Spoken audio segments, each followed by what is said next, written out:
Today we are dry washing out here at Ferns Reef. And because it's our first season, we've made some improvements to the machine and our technique, and we're seeing gold.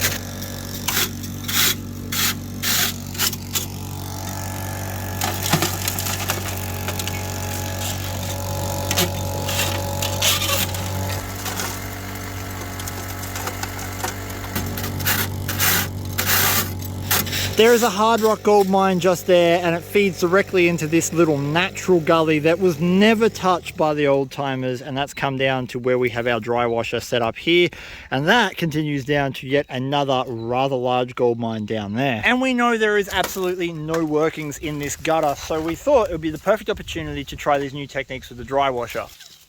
Your brush, good sir. The first improvement we've done is we've made sure that the air hose does not get any tailings on it. We've been told that is quite bad. I don't know why it's bad, but we're not doing it anymore. The second thing is the pump over there. We had it on about 80 to 90% throttle. Now it's on roughly 50, maybe even a touch less. We're burning way less fuel, and it seems like we're also catching finer gold. So we're going to go back to all the piles of tailings that we've created over the last month or so and rerun them.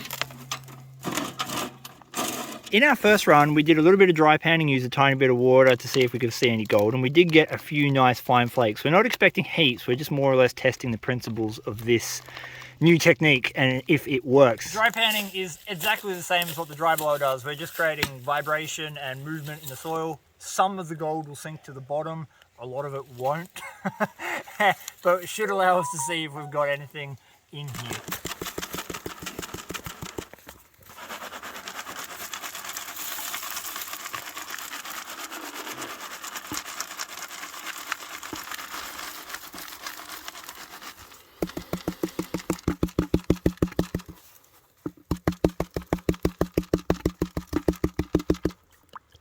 Dry panning is so notoriously inefficient. There's no guarantee we're going to see gold, and there could be definitely gold in the concentrate, so bear with us.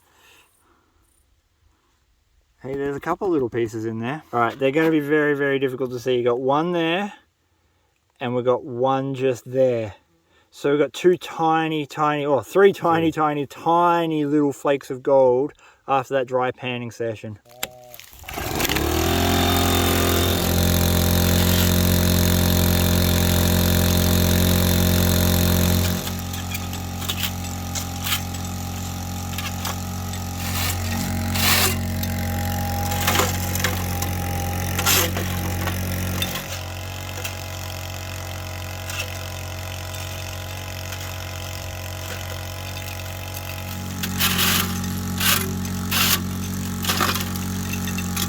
Not sketchy, not sketchy, not sketchy. Oh, the shot.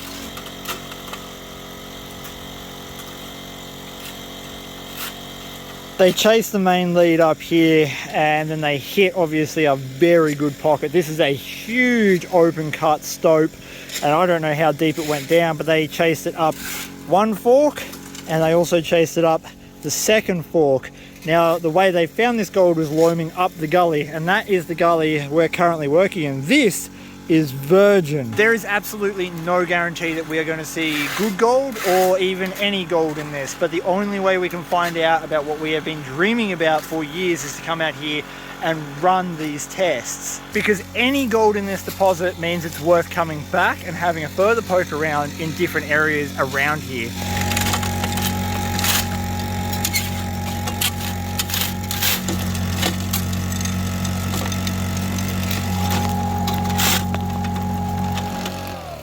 That was a pretty dang small run. We hit a layer of very fluffy dirt, which is likely the mulch, the leaves and the ash and the debris that's been washed in there over the last 150 years.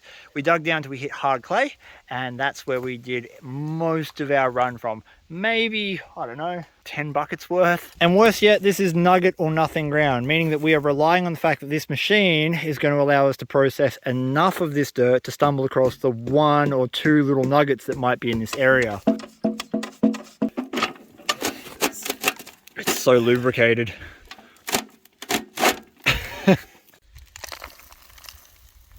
As we've discussed, this is an inaccurate test, but we're going to do it anyway because of fun.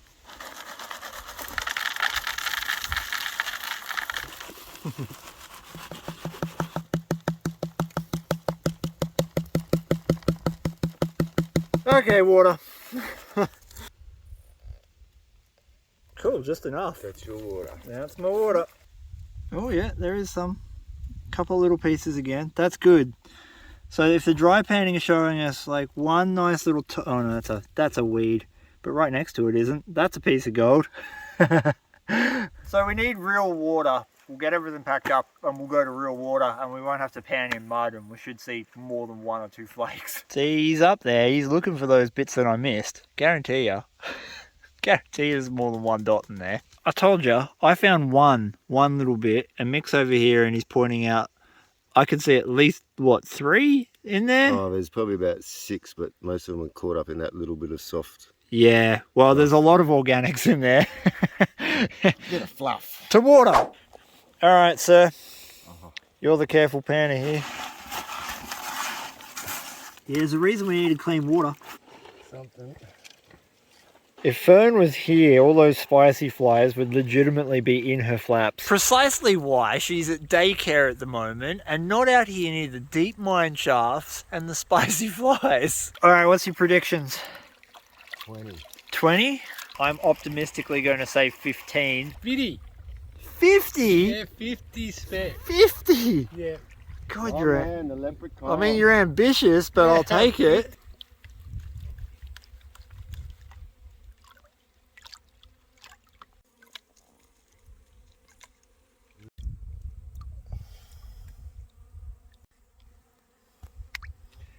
There are no indicator minerals, so there's not really any ironstone that's heavy enough to sit in the pan, and there's 100% no black sand. So the problem with this spot is you can't even hunt gold based off heavies. You have to find gold to find gold. It's frustrating ground to work. This is the first, what, half of that bucket? Maybe, so a little bit of the bucket, not full. It's fine stuff too. It's done a good job at catching that fine stuff. Oh man, we've lost so much gold in all our other runs. This is what we were trying to achieve, was seeing how much better we can make the recovery. There's the gold. That's pretty damn good. We've got to do the rest of the bucket, but if the dry washer is recovering that kind of gold, that is fantastic, considering we haven't actually managed to recover all that much of that type of gold in all the runs we've done before. That's the rest of the bucket, and we counted 15 pieces of gold. That was just in the first pan. So that means that Mick and I are out of the competition. It looks like Gazzy's probably going to be the winner.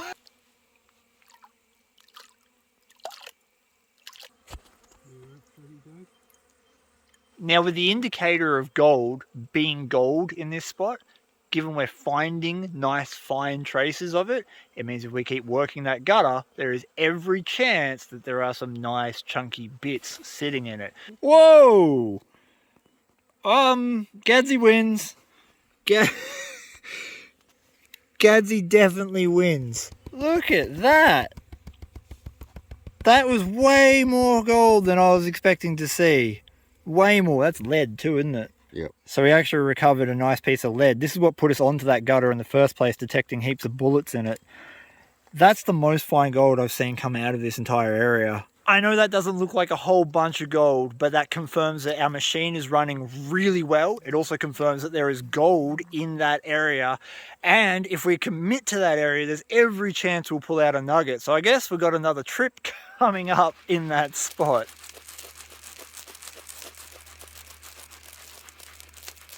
It's summertime here in Australia, and I have bought a dry blower to access gold fields that have no running water. But that has created a problem. Because there is no water, there is no way to test pan. So I've come out here to develop a dry panning method. Normally in any pan you use water to allow gravity to sink the heavy material to the bottom of the pan and get caught in those front riffles. Now I've been researching, and there is a couple of ways of dry panning that were developed back in the 1800s.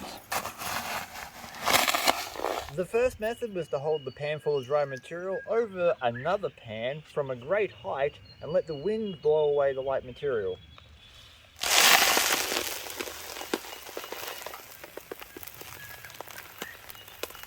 It's kind of hard to see, but it does work. All the heavy material concentrates in this area. We had a slight breeze going this way, and you can see all our light material on this side of the pan. And the idea is you just repeat that process until you have like a handful of heavy, dense concentrates. But I don't have enough wind, and that's not like a consistent way of doing it. The other method works on the same principle of wind, which I have almost none of, where you treat your pay dirt like a pancake.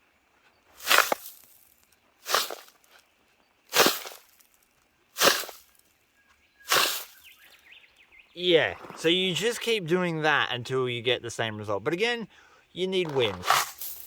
So I'm returning to my old favorite method, which works incredibly well. I'm just not sure how well on very small gold. I've taken a test pan from this spot just here, and it is producing consistent fine gold. We have 1, 2, 3, 4, 5, 6, 7, 8, 9, 10-ish pieces.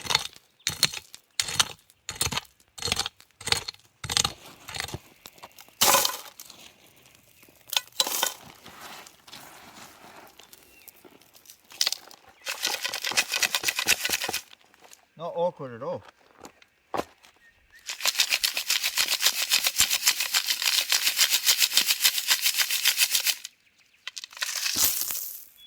Once you get your classified pan of dirt, you're just going to rely on gravity and a lot of shaking. So the shaking should help stratify the material, which means the gold will go to the bottom, the lights will come to the top, and the riffles in the front of the pan should catch some of the gold. You will lose a little bit doing this.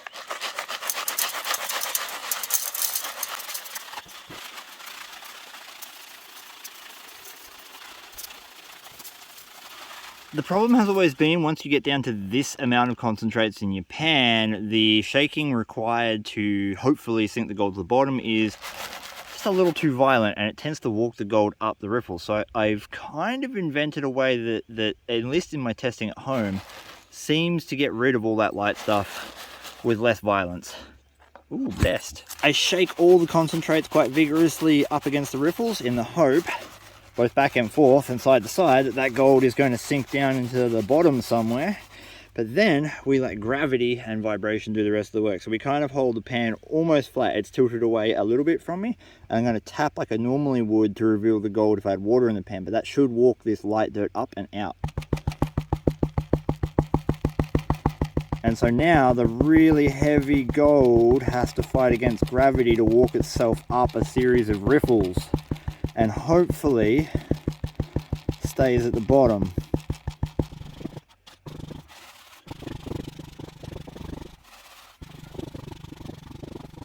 That might be as far down as I can get it. Now the spots we're going to be taking this dry blower are too far out of the way to take water to it, and they're too far out of the way to take dirt back to water. That's why we've got to do this. But we can bring drink bottles, and I'm thinking that I'll use a wet pan to put a little bit of water from a drink bottle in there to see if we've got gold. This way we only need to use a little bit of water per pan to see if we've got gold. Alright, so we've got 10 bits in my test pan. So if we get close to 10 bits in this, we know it's pretty damn efficient. We didn't even get a single speck, I don't think. Bugger. Alright, that means it might not be the technique. Like I said, we expect some loss. I just might not be on a spot that's producing enough gold to give us a good representation of what this technique can do. So if we're expecting 30 to 50% loss and you got one speck in your pan, you're probably not going to see any gold. Last time I was in this spot, I was getting really good gold.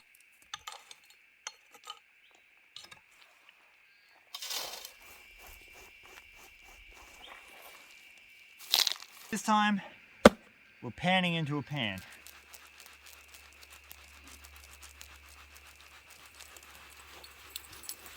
We're going to pan that out and see how much we lost. Then we're going to pan that out and see if we retained anything. Once again, it's dry panning. We are fully expecting losses. So what I want to see is a 50% plus retention. 50% means that when I do hit a spot that's decent, I will see an amount of gold in my pan, and I know I can set the dry blower up there. Here goes nothing. How much gold did we drop? Lots of coarse tin. My God. Ooh, okay, there we go. We got 1, 2, 3, 4, 5, 6, 7, 8, 9, 10, 11 pieces of gold. So that means that I need to see around 10 or 11 pieces of gold in this pan for me to consider it efficient. Okay, tooth moment of tooth. Failing to see very many heavies in here, which is not a good sign.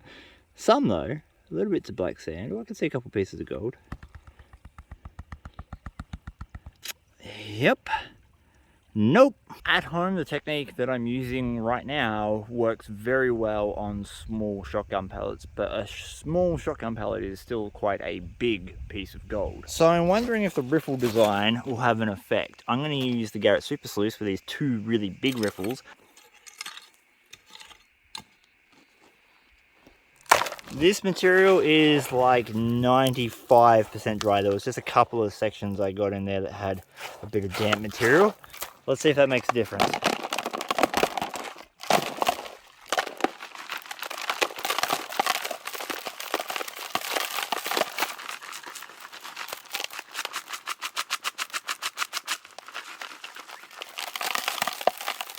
I don't know.